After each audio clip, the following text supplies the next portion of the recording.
Hello everyone, I'm Mrs. Midnight, and since March is a Women's Month, I wanna talk to you about the women from my favorite video games that I find the most memorable. By the way, sorry if you hear rain, I'm inside my sound booth, but still maybe some sound will filter. Now, I should clarify that my history with video games is a little different than the average person of my age, because I never had a video game console as a child or as a teenager. Oh, boo-hoo!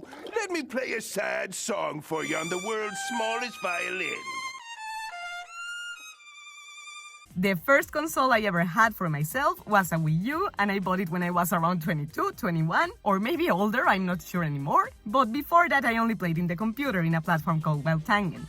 I warn it because in this top you're going to see a lot, well, not a lot because it's not that long, but some characters from indie video games, games that not many people know or that are maybe some oldies. And on the other hand, you are not going to see protagonists from games that are very known among people, not because I have anything against them or because I don't like them, but because I haven't played them. And of course I could search about the characters, but I don't want to include them in my top of favorites if I haven't played their games or grown fond of the characters myself. Oh, and of course, to be part of this top, they have to be adult women. Sorry, Frambo and Little Miss Fortune, you will have your own top. And they have to either protagonize or have an important participation in the game. Sorry, Peach, your design is very beautiful, but getting kidnapped by the villain all the time does not count. And I won't even apologize to Daisy because she does not correspond to Luigi. Little disclaimer, I just came back from watching Mario Bros. Movie. It was just released today in movies in Mexico, and well, they basically shutted me up with what I said about Peach. They do something really cool with the character. So technically I was not wrong in not including her in this top, because it was in a movie, not video game. But still, if you like the character, you definitely have to see the movie, or in general, if you like the games, you have to go watch it because it's awesome, super fun, and you're going to have a great time. Alright, let's start with the top.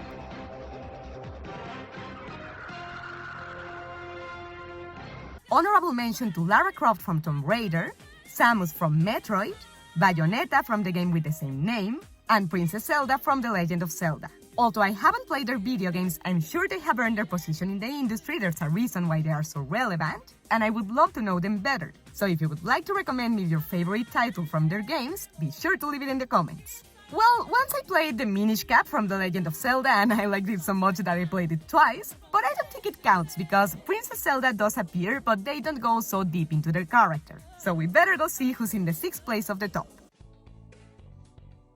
Jill Evans from Cake Mania. Most likely many of you will not know this character because her video games are a bit old, but she, next to Rachel from Rachel's Retreat, Maria from Dancing Craze, and Flo and Queen from Dinner and Wedding Dash, is part of a collection of video games of time management like Magnate Style, where the protagonists are women, that became very popular around the 2000s, 2010s or so, when I used to play in the computer in Wild Tangent when I was in middle school. We meet Jill in Cake Mania, the first game of this franchise with the same name, where she comes back to her grandparents' house after graduating the gastronomy school. But she is received with the bitter news that their bakery is going to close because the lot changed owners and they cannot afford the rent anymore. Jill then begins her career as a baker to raise funds for the family business, and not only she becomes an expert in the preparation and decoration of cakes, even the most complex ones, but also thanks to her, her grandparents can keep their bakery, and then in later games we see her forming her own family.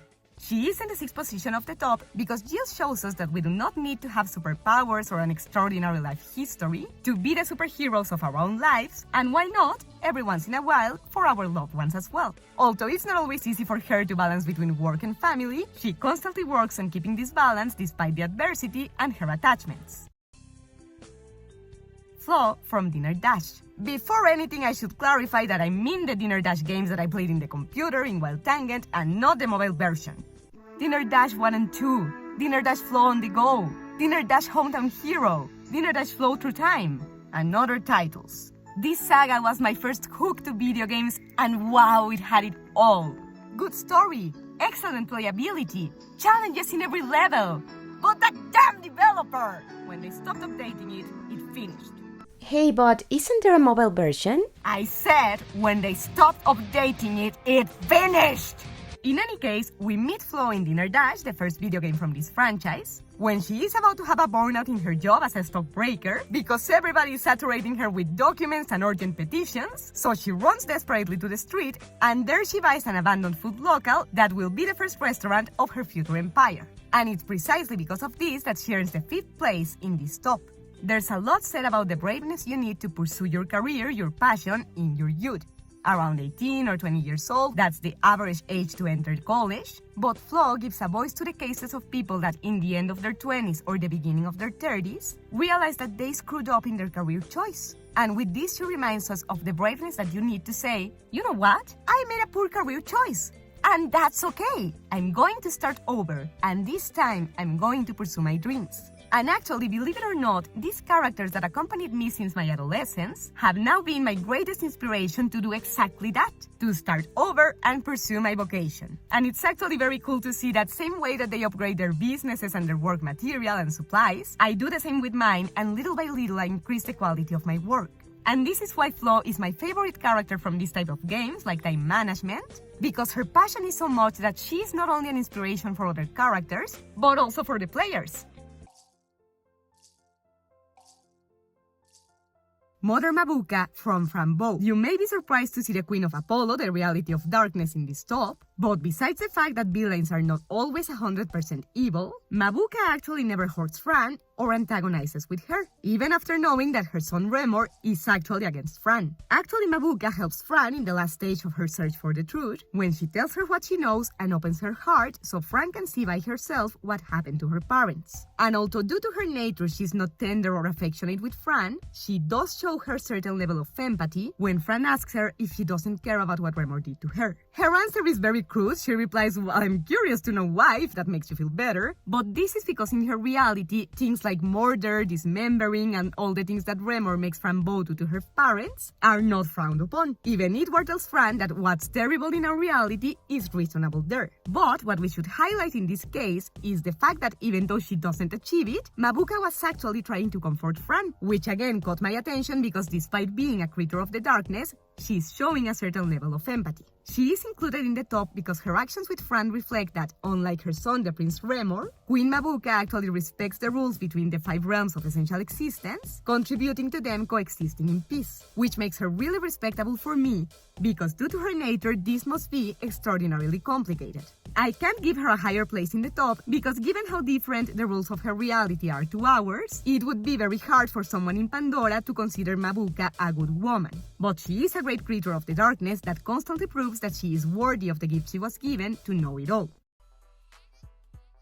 Rosalina from Mario Bros. This character is not just the only princess that does not need to be constantly rescued by Mario and Luigi, but also she is a great example of self-improvement and sublimation. We meet her for the first time in Mario Galaxy, the first game of this franchise, when Mario asks for her help to rescue Peach from Bowser. But as we advance in the game, very soon we find out that her role in the planetarium goes way beyond than just living there. When Mario reads her story, he finds out that she is the one that takes care of the stars in the planetarium, but before this, her and one of them had joined forces to look for their mothers. However, when Rosalina found out that her mother wouldn't come back, she decided to stay with the star that had not found his either. What I find the most rescuable about this character is that she doesn't only transcend her pain to help her new friend, but she also doesn't lose her capacity to love and to care about others, to the point that she forms a new family with the stars that sustains in the crisis but also in the times of peace. Because when her friend the star finds his mother and technically they don't need each other anymore, the family remains because it's not only sustained in the necessity but also in the affection and love. And well, not to mention her noble heart when she helps Mario. Rosalina is in the 3rd place because it's already difficult for someone to keep their good heart after a big loss. But in her case, she doesn't only keep it with her family, with the stars, but also with Mario, that's a complete stranger, and she helps him selflessly. She puts the resources of the planetarium to his disposition so he can rescue Peach. And well, if you have any doubt of the kindness of this princess, you only need to see the love that pure beings like the stars feel for her, which could only be inspired by someone whose heart is just as pure. Ashley Campbell from Sally Face. We meet this character both as a teenager and as an adult. But although her teenage version is okay, it's not nearly the great woman she becomes, and that's why her adult version is the one that should be recognized. In this top, we have already talked about women that rebuild their lives professionally and personally, transcending their mistakes. But what happens if it's not a mistake that you can fix, like choosing a wrong career, but something that's impossible to solve? like costing a friend's life due to a bad declaration in the trial. Unfortunately, Ashley finds out too late that Sal was always telling her the truth, and after seeing the death of her friend for whom she may have had other feelings, Ashley could very easily have chosen the path of defeat. But instead of this, she honored Sal the best way possible by giving her life for the cause that he defended to death, to stop the devourers of God and to rescue humanity from being consumed by darkness. Of course, one of her biggest motivation is guilt on one hand, and on the other hand, the desire to keep her remaining friends alive. However, Ashley also learns to see the full picture and not only her personal beliefs when she joins forces with Neil. Yes, of course, it would have been even better if she had listened to Sal since they were teens, because that way Sal wouldn't have died in the electric chair in the first place. But although this part of the game actually makes me furious, we need to understand that back then, Ashley did not have the tools neither to understand why it was important for her to be open-minded, nor to understand the damage that she could cause by clinging to her beliefs. The only thing worse than learning a lesson too late is to never learn it or to not do anything with it. But Ashley actually gives her best until her death, and that's why she doesn't only earn the second place in this top, but also her new opportunity to live joined to her best friend that will now exist through her body. Alright, don't get all sloppy. No one likes to kiss ass. Alright, let's go see the first place. Alice Little from Alice's Madness Returns. Besides the fact that I love all the versions of Alice's character, I think that this one from the video games is the most respectable one because she doesn't only have bloody fights with enemies in Wonderland, but she also has an internal battle with her unconscious that has been corrupted by the Doctor and his accomplices who try to manipulate Alice's memories. And if this wasn't enough, she carries all these battles all by herself. Yes, throughout the game we see the characters from Wonderland, but besides the fact that they don't really help her, they actually cause her more trouble, we soon learn that they are a manifestation of her unconscious. So even when she is with them, technically she is alone.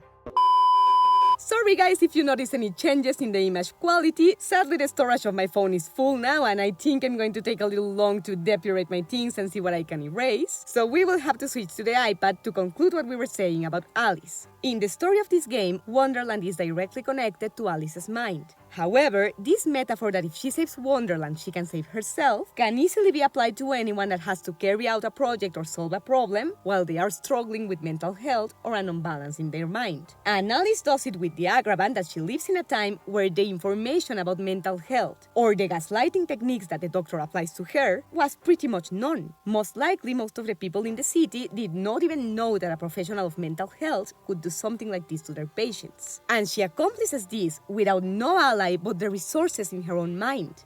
And this is why, out of all my female favorite characters from video games, Alice Little is the most extreme. And this was my top of the best female characters in my favorite video games. But now it's your turn to tell me in the comments if you agree with my top or if you have a different favorite female character. If you like this video, don't forget to leave me a thumbs up, subscribe to the channel, and click on the bell so YouTube lets you know when I upload the next one. And if you identify with a feminine gender, don't forget that we can be our own heroes throughout the year. Mrs. Midnight loves you and hopes to see you next time. Until then.